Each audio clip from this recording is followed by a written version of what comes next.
আজকে ধানতেরাস দেখুন সবাই ঝাঁটা কিনছে, আমিও দেখে দুটো ঝাঁটা নিলাম। আর সবার হাতে হাতে ঝাঁটা আর সোনা রূপো পেতলের দোকান, খুব ভিড়। আমিও চলে এলাম, একটা ভাবলাম ঠাকুরের ছোট দেখে কলসি নেবো।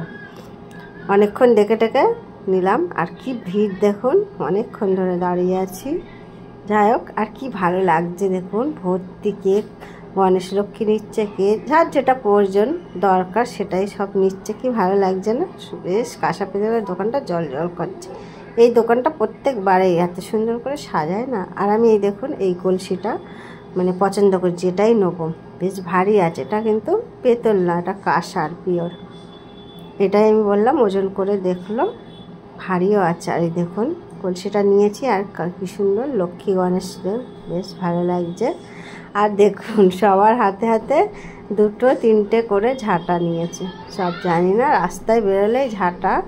যখন আমি নতুন নতুন কলকাতায় এসেছিলাম না, তখন ভাবি কি সবাই ঝাঁটা নিয়ে যাচ্ছে কেন আজকের দিনে। সবার হাতে, কেউ খালি হাতে যাচ্ছে না, প্রত্যেকটা মানুষ। যাই হোক, আমিও নিয়েছি ঝাঁটা। আর এই যে বলে খালি কলসি ধানতেরাসের দিন কিনে নিয়ে যেতে নেই, খালি কিছু ভরে, নাই চাল নাই জল নাই ধান, যে কোনো জিনিস ভরে। আমি একটু ধান নিয়ে নিলাম, মুখটা আটকে দিল দোকানদার। উনি বলল হ্যাঁ, এইভাবে আমি অনেক কজনকেই দিলাম।